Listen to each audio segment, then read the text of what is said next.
या माध्यमातून मला एकच म्हणायचं आहे की संघर्ष असावा तो राजकीय संघर्ष असावा, मतभेद हे राजकीय असावे. आज तुम्हाला वाटते निलेश दाभडे कुठं त्याचं प्राबल्य या इलेक्शन मध्ये वाढत असेल, त्याला कुठं कमतूर करायचं असेल, संघटनेच्या माध्यमातून तुम्ही चर्चा करा, बाबा तू चुकतोय, तू चुकला आहे तर मला कुठेतरी थांबवा.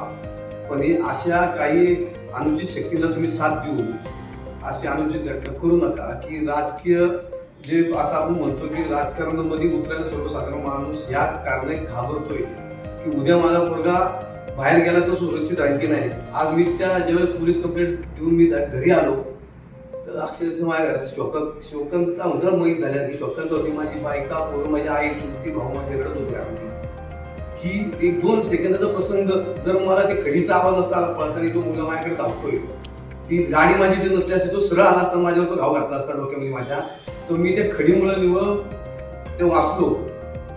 खडीचा आवाज झाला त्यामुळे वाचतो. माझी सर्वांना विनंती आहे, राजकारण करताना राजकारणाच्या पद्धतीने करा, राजकारणाचे डावपेच वापरा, पण राजकारण मध्ये हे असले राजकारण करू नका. आणि अशा तरुण पोरांना असं करायला कुणीही भूल पाडू नका, जेणेकरून एखाद्याच्या प्रपंचाचं उद्ध्वस्त होईल.